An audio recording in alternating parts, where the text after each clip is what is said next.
पैठण पंढरपूर राष्ट्रीय पालखी मार्ग NH 752 हा मार्ग बनत आहे मृत्यूचा मार्ग। अनेक ठिकाणी अपूर्ण कामे, घाटातील अरुंद मार्ग या अपघातास कारणीभूत ठरत आहे। अशीच घटना काल 6 मे रोजी पैठण पंढरपूर पालखी महामार्गावर डोंगरकिनी जवळ घडली। मळेकरवाडी येथे मध्यरात्री घाटातून मोठा टेलर मळेकरवाडी घाटातून थेट वाडीतील घरावर घुसला। अपघात इतका भयानक होता की भराव टाकलेला असूनही गाडी थेट घरामध्ये घुसली।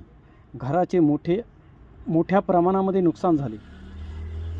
या घटनेमध्ये नशीब म्हणून आप्पा मळेकर व रामराव मळेकर यांचे कुटुंब झोपेत असताना वाचले आणि थोडक्यात बचावले। या ठिकाणी मोठी संरक्षण भिंत होणे गरजेचे आहे, अन्यथा मोठा अपघात होऊन जीवितहानी होऊ शकते।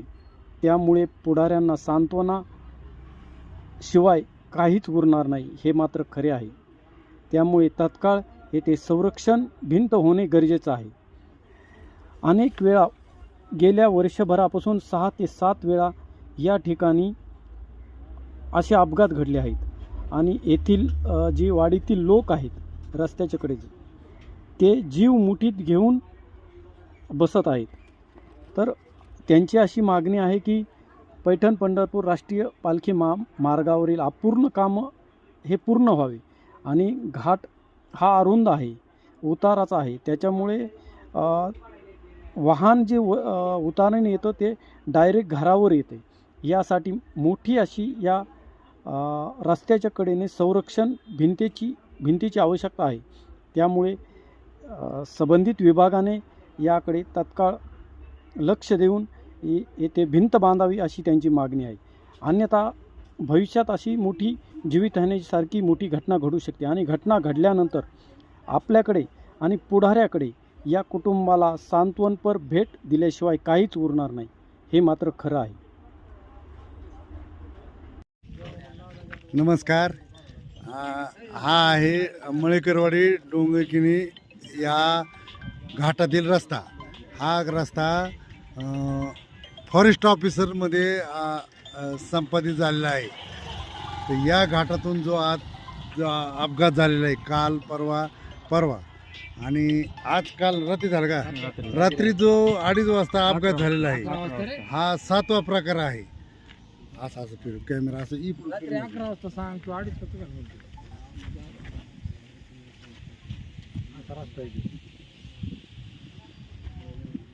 तर मित्र हा अपघातामुळे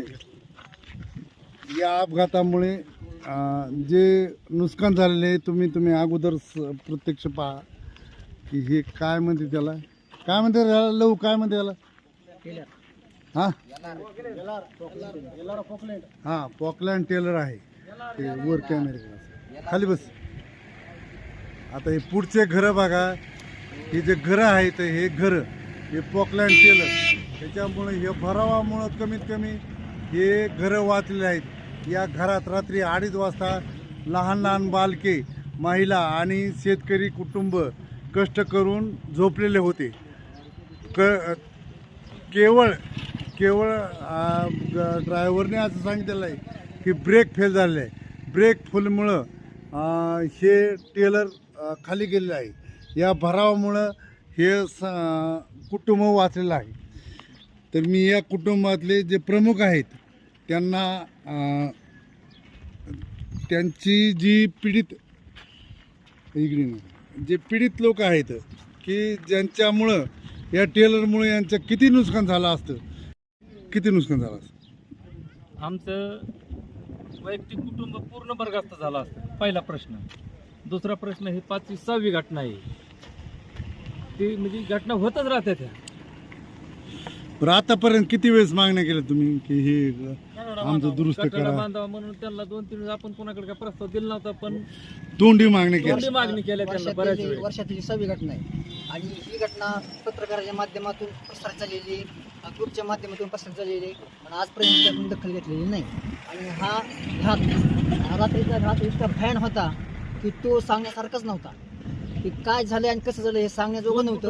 आम्ही कोण कुठे ते काही ताळमेळ लागला नव्हता।